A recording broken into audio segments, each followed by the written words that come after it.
Olá, meus amores, minhas amoras, tudo bem com vocês? Vamos para mais um tema pedido por vocês, para quem é do RH de Elite e para quem faz a minha disciplina de comportamento organizacional, é um teminha obrigatório aí, que é falar sobre diversidade e inclusão. Gente, vou abrir meu coração para vocês. Foi a aula mais difícil que eu já montei, porque tem tanta coisa para falar sobre diversidade, tanta coisa, que eu precisaria dividir esse tema em vários outros temas, né? Então, trabalhar, por exemplo, inclusão de negros no ambiente de trabalho, inclusão das mulheres, né? Por causa do nosso teto de vidro, então, mulheres no cargo gerencial, inclusão de pessoas de outro país, etnia, né, ou de pessoas do sistema, egressas do sistema penitenciário, enfim. Eu poderia trabalhar cada marcador social e orientar com o trabalho. Mas como não dá tempo, né, nossa aula aí não pode ser muito longa, senão vocês dormem, eu tentei ser o mais resumida possível, peço para vocês ficarem comigo, quando estiver dormindo, dá uma paradinha, tá? Para alinhar expectativas, não vou trazer o histórico social, né, sobre as lutas sociais, lembrando que não tem como, né, as organizações colocarem um muro e falarem que os problemas sociais não são da organização e vice-versa, né? Então, essas diferenças, essa dificuldade pela diversidade dentro das organizações, principalmente em postos, grandes postos de trabalho, é um reflexo da nossa sociedade, que é sim preconceituosa, que é sim segregadora. E por isso aí, isso vai refletir nas nossas relações de trabalho como um todo. Então, para a gente começar a nossa aulinha agora, né, eu quero diferenciar diversidade de inclusão. E tem uma frase que é de um autor desconhecido, mas que faz muito sentido para mim, que diz que diversidade é convidar para o baile, inclusão é chamar para dançar. Então, muitas vezes a empresa faz um programa de diversidade e começa a trazer várias pessoas, né, que são minorias, que a gente considera minorias para determinados segmentos, mas a gente não inclui. Então, essa pessoa sofre preconceito dentro do local de trabalho, ela não consegue dar o melhor dela, ou ela entra, mas ela precisa reprimir a identidade dela, porque esses três temas estão interligados, né, diversidade, inclusão e discriminação. Então, eu vou trazer para vocês só uma pesquisa para vocês tentarem entender como que diversidade não necessariamente indica que há uma inclusão social. Então, teve uma pesquisa que perguntou para os recrutadores o que uma pessoa com deficiência espera dentro de uma empresa. E aí os recrutadores, né, disseram, como pessoas sábias que são, né, que o que uma pessoa com deficiência espera é acessibilidade, respeito e ser incluída dentro da organização. E aí foram, né, dentro dessa pesquisa, fazer a mesma pergunta para as pessoas com deficiência. O que você espera no ambiente de trabalho? Sabe o que essas pessoas disseram? Eu espero salário justo, benefício e chance de crescimento. Tudo que uma pessoa sem deficiência também espera do seu ambiente de trabalho. Como é que eu vou fazer a inclusão dessas pessoas, né, desse grupo de diversidade que eu estou aí querendo promover, se eu não conheço essas pessoas, se eu não sei o que essas pessoas esperam, né? Então tá, então já fizemos aí a nossa chamadinha, que eu sempre gosto antes de trazer o nosso sumário aí para contar qual que é a nossa agenda de aula, e vamos passar então para a agenda de aula. O que a gente vai tratar na aula hoje? O conceito, né, de diversidade e inclusão social, os níveis de diversidade, aí eu vou falar com qual deles nós vamos trabalhar, o que as notícias nos dizem, né, o que estão nos contando aí as notícias, quais são as formas de discriminação dentro do local de trabalho, como eu posso mudar essa realidade, aí eu vou fazer vocês um exercício de reflexão, por que a diversidade é importante para as empresas, e aí volta para cá. Lembrando que RH não trabalha se não tiver resultado, né? Se não for para dar resultado para a organização. Então, vamos fazer diversidade só porque é bonito? Não. Se não gerar lucro, lembra aquela relação? Se não tiver um retorno para a organização, não é feito. Então, diversidade hoje é um tema que está em alta, por quê? Porque é um movimento popular, né? As pessoas estão em busca disso. Essa nova geração, né, está querendo mesmo a diminuição da discriminação, a maior igualdade entre as pessoas. Então, e aí vocês podem verificar nas histórias de vocês, coisas que a gente vê e lê, né? Quando uma organização produz trabalho análogo à escravidão, ou quando uma organização discrimina um empregado, isso sai na notícia, ela tem uma perda, as ações dela caem. Então a gente já percebeu que diversidade aí tá na moda e a gente vai pegar aí a crista da onda e vamos ter que trabalhar. Então eu vou mostrar para vocês aqui só alguns dos grandes benefícios de trazer diversidade para a nossa organização. Então, para terminar, vou mostrar para vocês como fazer um programa de diversidade eficaz e umas considerações finais aí para a gente terminar a nossa aulinha. Ju, o que então é diversidade? Diversidade é um termo que se refere à variedade de atributos presentes nos indivíduos, ou seja, ela inclui todas as pessoas. Não é algo que seja definido por raça ou gênero. Estende-se a idade, história pessoal e profissional, formação educacional, função e personalidade daquela pessoa, inclui estilo de vida, preferência sexual, origem geográfica. Então, gente, quando eu estou falando de diversidade, eu estou falando de todo mundo. Eu estou falando de todos nós, né? Nós não somos iguais e a gente já sabe disso, né? Só que dentro da diversidade existem algumas pessoas que por causa de algumas das suas características elas são discriminadas. E aí é para esse grupo, né, de pessoas que a gente vai ter que dar uma lupinha, assim, vamos ter que olhar melhor para esse público e entender a realidade dessas pessoas, tá bom? E o que então é inclusão? Inclusão social é um conjunto de meios e ações que combatem a exclusão aos benefícios da vida em sociedade, provocada pela diferença de classe social, origem geográfica, sexo, idade, existência de deficiência ou preconceitos raciais. Vários outros que a gente vai tentar tratar aqui na aula. Claro, eu não consigo falar sobre todo o campo diverso de comunidades, né? Poderia falar dos indígenas, poderia falar de pessoas com AIDS, enfim, a gente tem vários grupos de pessoas discriminadas. Eu tentei trazer o máximo, né? Para também não ficar muito longa essa aula. Mas eu quero aí, no nosso encontro e também aqui nos comentários, que vocês coloquem outros grupos aí que vocês acreditam que tenham, que sofram preconceito. Então, a inclusão social é tentar combater essa discriminação, essa exclusão dessas pessoas, né? E aí vivendo em sociedade ou, né, sendo a sociedade a organização. Então, a gente tem que buscar inclusão dentro do ambiente de trabalho.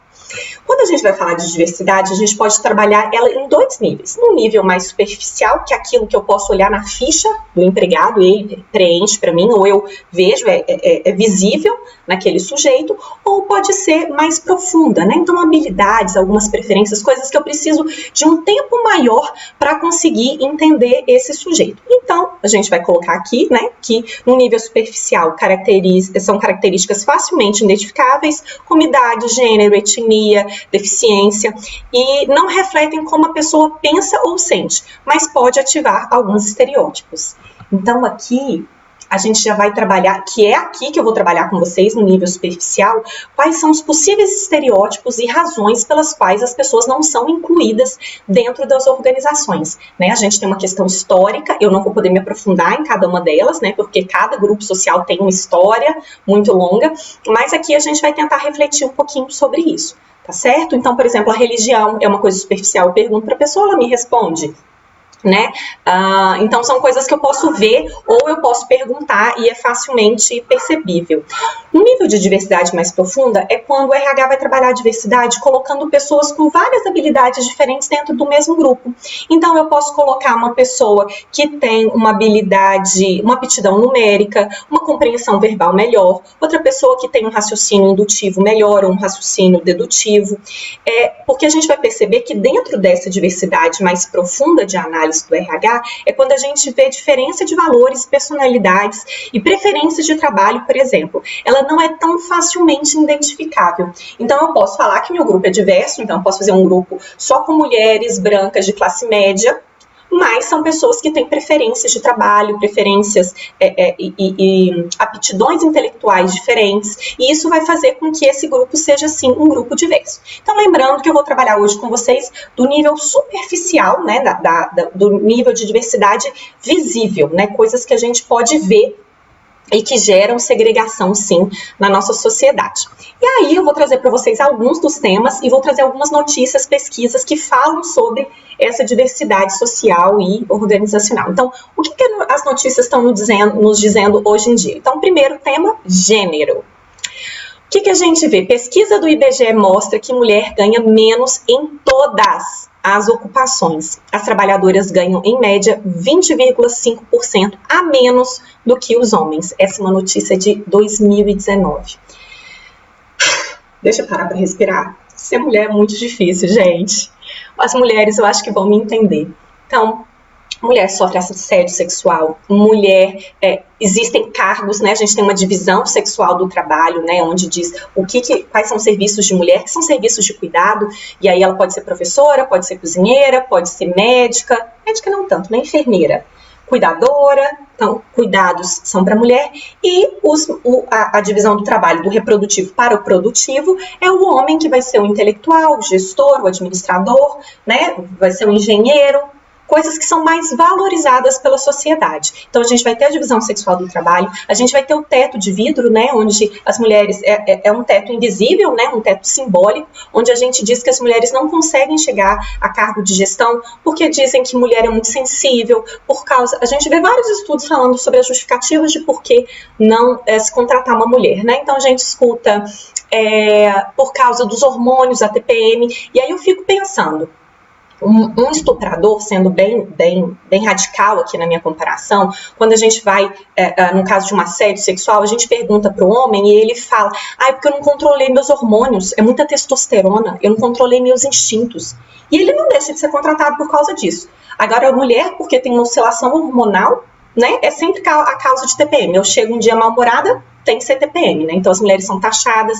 A gente tem a história de engravidar, né? Por que eu vou colocar essa mulher na gestão se depois é a mulher que tem que levar no médico, e aí a gente já vai para jornada tripla, quádrupla, quando essa mulher também estuda, né? Porque a gente ocupou o campo do trabalho, mas a gente não deixou as nossas funções anteriores, né? Então tem uma história muito longa aí, a gente pode um dia falar só sobre mulher e trabalho, mas hoje em dia, então, hoje o que eu quero trazer para vocês é mulher no mercado de trabalho, mesmo com mais escolaridade, desde 99, nós temos maior escolaridade, ainda assim a gente ganha menos, a gente precisa trabalhar muito mais do que os homens, e aí tem outros indicadores, pesquisas para falar sobre isso, que a gente precisa trabalhar muito mais para conseguir ter o mesmo salário, então a gente tem uma dificuldadezinha aí de dar uma ultrapassada e principalmente ocupar cargos de liderança e cargos que são considerados, profissões que são consideradas masculinas. Então, temos aí essa nossa dificuldade. Segunda categoria, raça. Raça, cor de pele, que eu tô querendo falar com vocês, né? Então, a gente vai ver, né, que a raça vai se caracterizar os brancos, negros, índios, pardos, amarelos. Então, são características facilmente visíveis. Raça a gente vai classificar assim.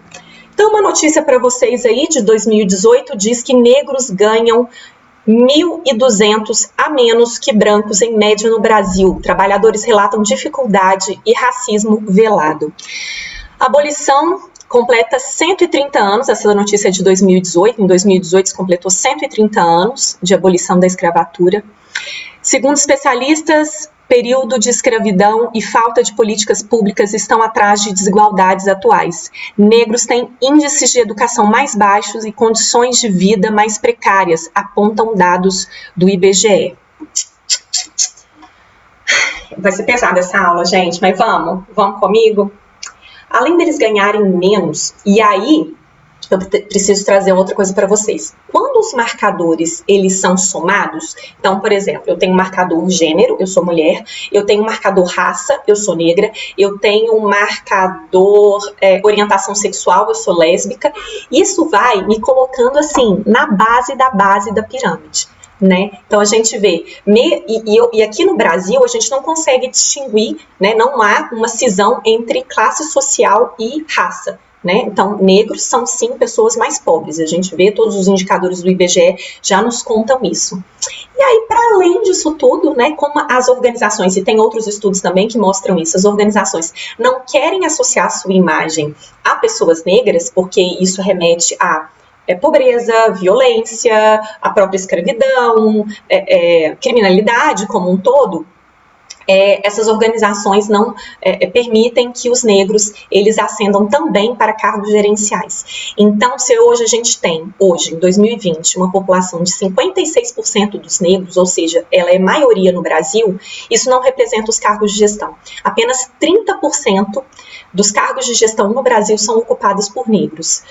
Se não me engano, era 29,4% ou 6% de homens negros e apenas 0,4%, uma coisa assim, né? Mas muito pequeno de mulheres negras. Difícil, né? Então, nós aí, amantes de RH, temos que fazer alguma coisa para mudar essa realidade. Passando agora para a etnia. Etnia, ela muitas vezes, ela se imbrica se relaciona com a raça, mas ela está mais direcionada para fatores culturais, uma origem, né, onde essa pessoa vem.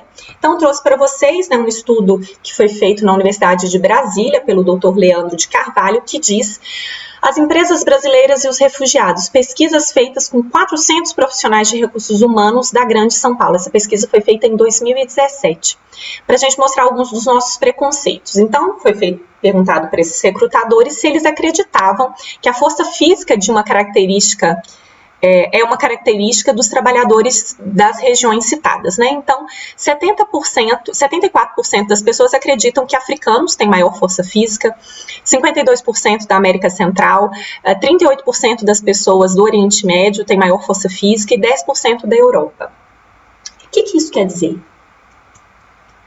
Eu estou querendo falar para vocês que se eu tiver trabalho chão de fábrica, braçal, trabalhos menos valorizados, menos remunerados, e eu tiver que escolher alguma etnia, eu vou chamar africano. Já quando eu pergunto que se eu acredito que os trabalhadores dessas regiões têm capacidade de liderança, os africanos são apenas 10%, enquanto os europeus são 49%.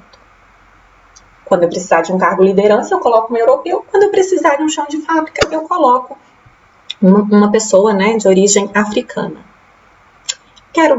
Né, o único marcador aí foi a etnia dessa pessoa, né? Eu não quero saber histórico, eu não quero saber qualidade de vida, né? Exames admissionais, enfim.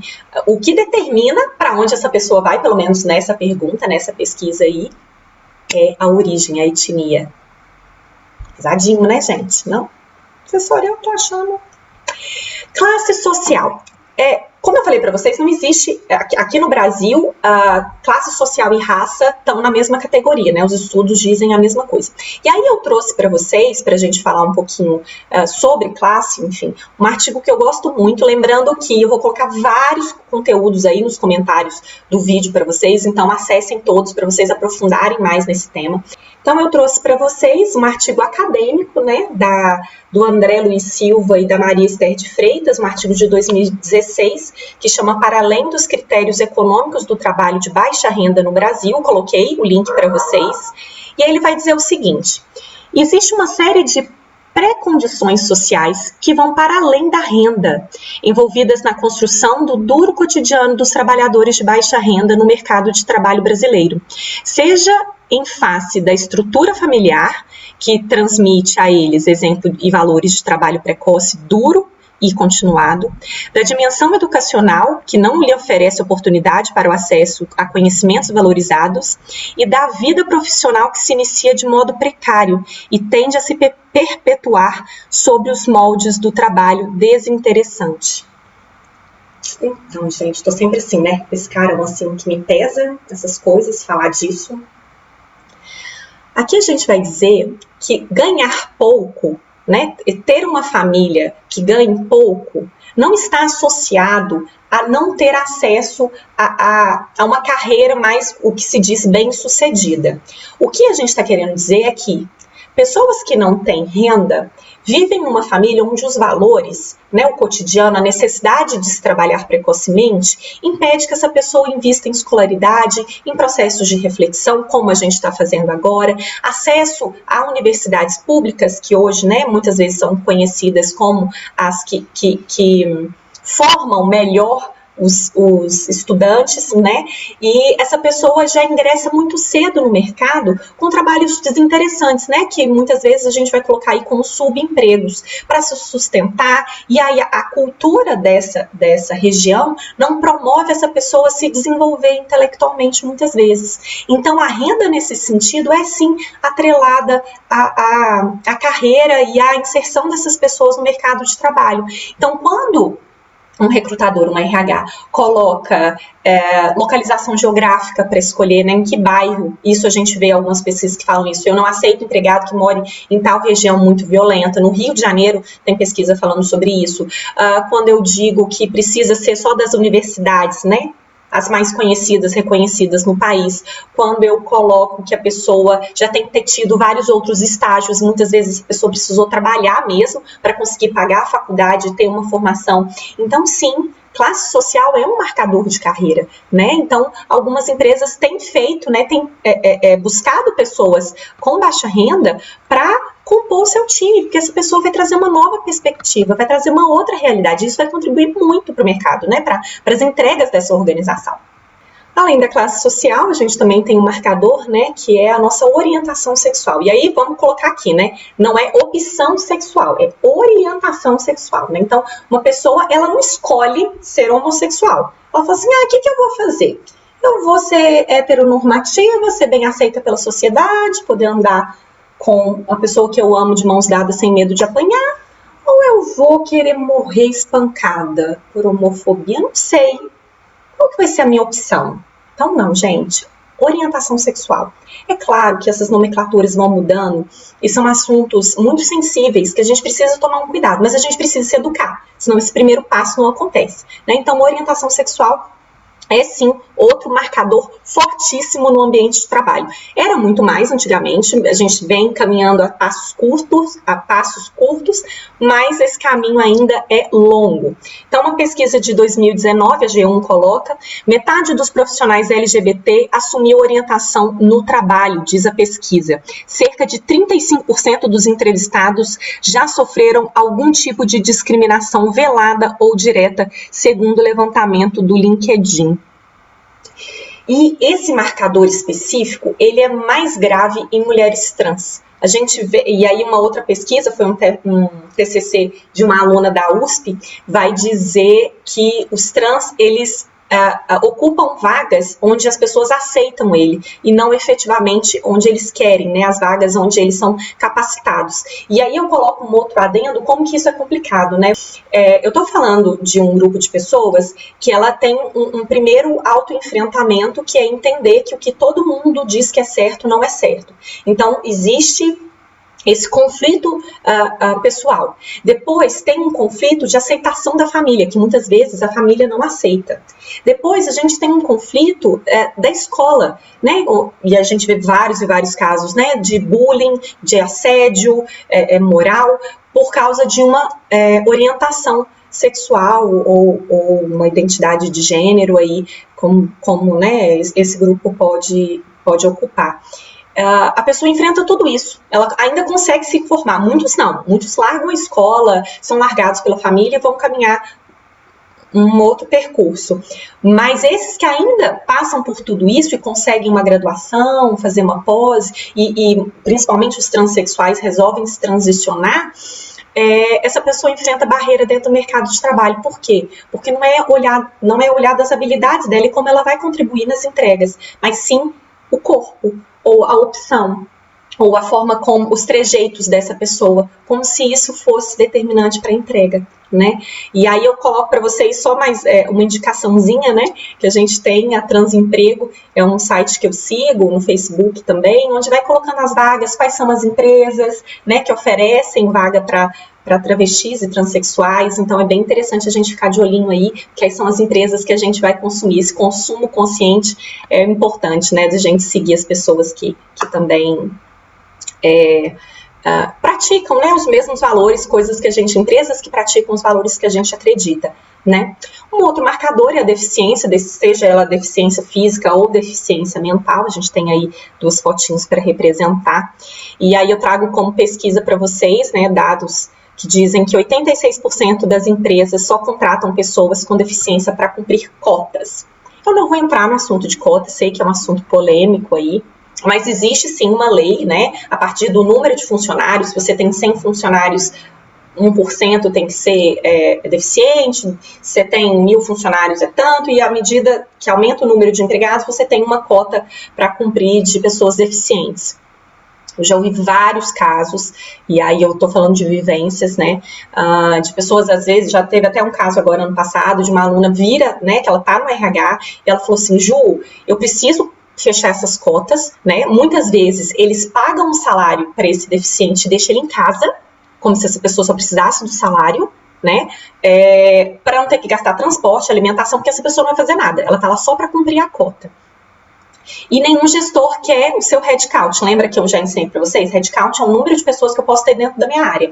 Então, o diretor definiu que a minha gerência vão ser sempre 5 empregados. E aí, eu fui a pessoa sofrida que vai receber entre os 5, um vai ter que ser deficiente. E esse gerente chega revoltado para mim, dizendo que ele não quer nenhuma pessoa com deficiência, que a pessoa não vai prestar para nada, que não vai servir para nada. E além da dificuldade que eu tenho para recrutar essas pessoas, porque, né, elas muitas vezes estão em casa, elas não foram inseridas na sociedade, então são pessoas muitas vezes com baixíssima qualificação.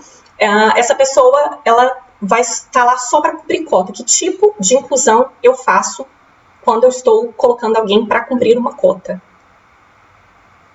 Não sei se eu preciso de 1 minuto de silêncio, 2. A gente precisa refletir, né? Como adaptar o meu ambiente ou a deficiência, o déficit dessa pessoa para a demanda que eu tenho dentro da minha organização. Todas as pessoas são capazes de executar algum tipo de atividade, né? Por que não? Por que não, né? Esse exercício.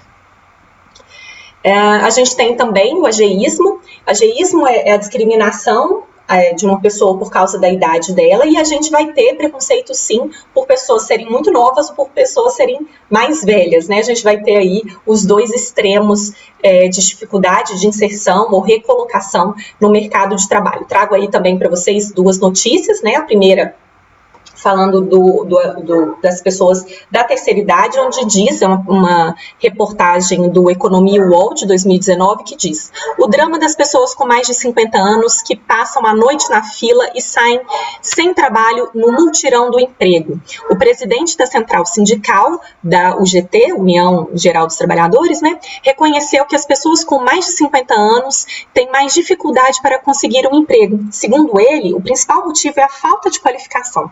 E aí eles trazem um exemplo, né? O Pão de Açúcar faz contratação de terceira idade, mas a gente vê que tem muitas pessoas que não se qualificam. A outra reportagem é do IPEA, que diz que 23% dos jovens brasileiros não trabalham nem estudam. Também é do Economia UOL, de 2018. E essa geração, esse grupo de pessoas que nem trabalham nem estudam, não sei se vocês já ouviram falar, a gente fala que é a geração nem trabalha, nem estuda, né? Vocês já devem ter sentido alguma coisa do tipo, né? Poxa, eu tô começando minha carreira e eles estão pedindo experiência e ninguém me dá a oportunidade da primeira experiência, né? Então, já passei por isso e sei que isso acontece. Então, a gente tem essas 2 questões, né? Por que não colocar pessoas mais velhas com pessoas mais novas para trabalhar, né? A diversidade, a diferença de perspectiva é muito grande, né? E isso pode agregar muito a gente. Trouxe para vocês os principais, né? Então, assim, eu falei para vocês que a gente está trabalhando diversidade no nível superficial, que é o estereótipo que a gente cria, os preconceitos sociais que a gente tem com determinados grupos. Diversidade somos todos nós, mas quando a gente fala de diversidade no campo de trabalho, são as pessoas que possuem mais dificuldade, minorias em determinados grupos, né? Então, os negros são a maioria da nossa população, mas eles são a minoria em cargos administrativos, em cargos de gestão. As mulheres também são maioria, 51% da nossa população, mas elas também são a minoria em cargos de gestão, de alta direção, de presidência e tudo mais. Então, a gente vai ver que em campos de discriminação, a gente tem 4 grandes frentes centrais, né, que são as coisas mais trabalhadas dentro da organização. São os públicos LGBTQI+, as mulheres, a renda e raça. Então, esses são 4 marcadores muito importantes para falar de diversidade. Mas a gente sabe sim que tem outros, e aí eu estou colocando um plus aí para a gente pensar sobre outros tipos de discriminação que as pessoas sofrem no ambiente de trabalho. Uma outra, então, discriminação no ambiente de trabalho é a gordofobia. Não sei se vocês já pararam para reparar, mas quando a gente vai olhar para revistas de negócios, né, revistas business, são sempre, em geral, homens brancos, né, de estatura média e sempre magros. Magros no sentido de não muito extensos, né? Pode procurar todas as revistas de negócio, coloca aí no Google Imagens, Exame, Você SA, Veja.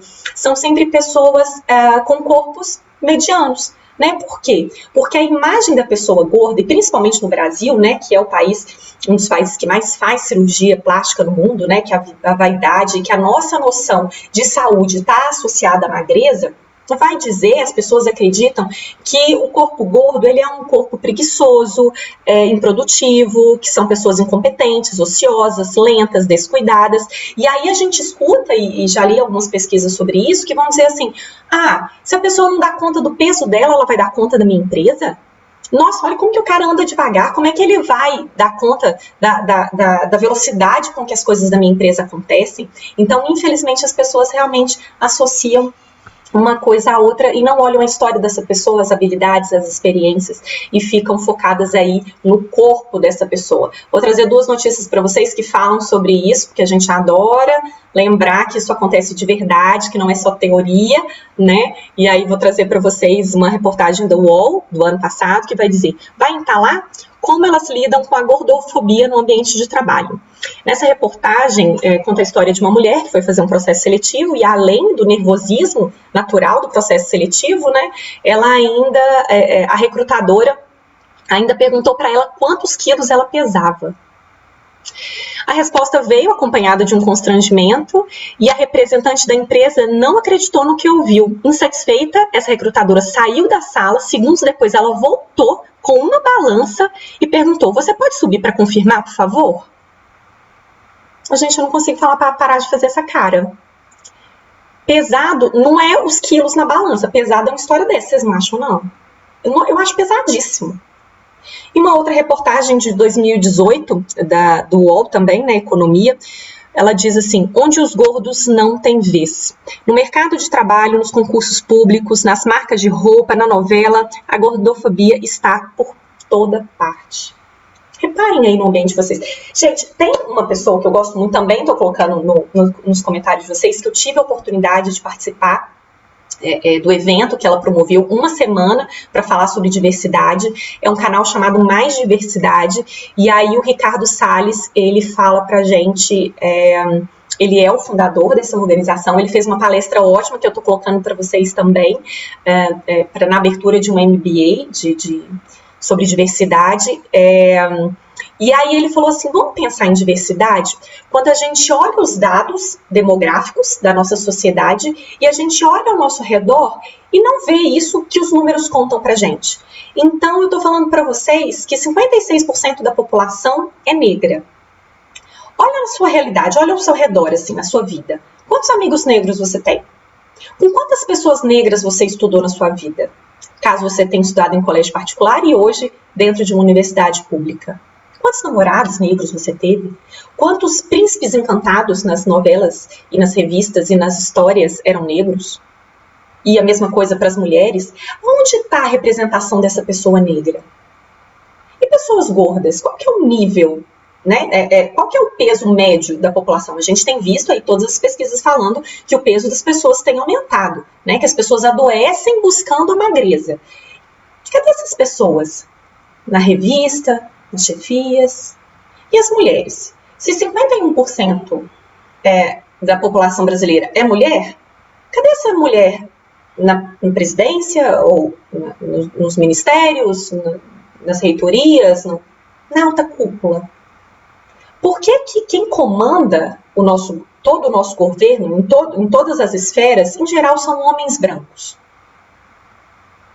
Se 51% da nossa população são mulheres, se designam mulheres e se designam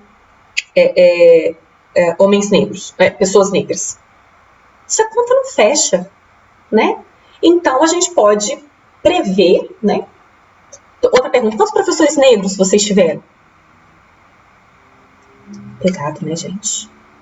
Porque se a ciência já prova pra gente né, e já foram estudos para falar sobre isso, que cor de pele não determina capacidade intelectual, essas pessoas têm capacidade para ocupar todos os postos, né, de trabalho. Se elas não chegam, é outra coisa.